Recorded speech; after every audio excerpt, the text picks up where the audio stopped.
uterine massage गरेपछि uterus चाहिँ कलङकुलुङ चल्यो भनेदेखि इन्डोमेट्रियल डिसतिर कहीँ टोनिसिटी त्यो मसाज गर्दा टोनिसिटी इन्क्रिज भयो भने त्यो इन्डोमेट्रियल किनभने ऐपछि भाले खोजेको बेला हुन्छ नभए ऐपछि के अरे यो पाठेहरूलाई मसाज गर्दाखेरि त्यसको टोनिसिटी बढ्यो भने त्यो इन्फेक्सन हुन्छ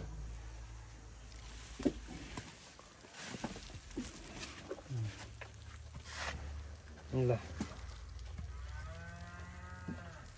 फोटो पनि खिच्नु भिडियो पनि खिच्छ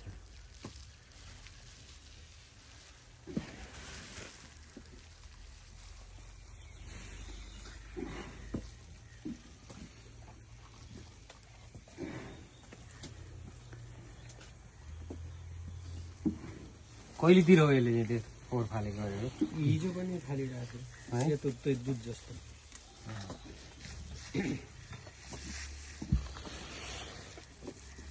त्यही चाहिँ त्यो फालेको भएर कौवाले चाहिँ आज पनि ठुलो आयो क्या बिहान नै अलिअलि देखिएको थियो कौवाले रस राख्छ भन्ने भयो कौवालाई अब दाजु यसमा त्यस्तो प्रोपर सियल छैन साइडमा हल्का हो कि जस्तो मात्रै छ जनरल इन्फेक्सनमा सिएल हुनुपर्छ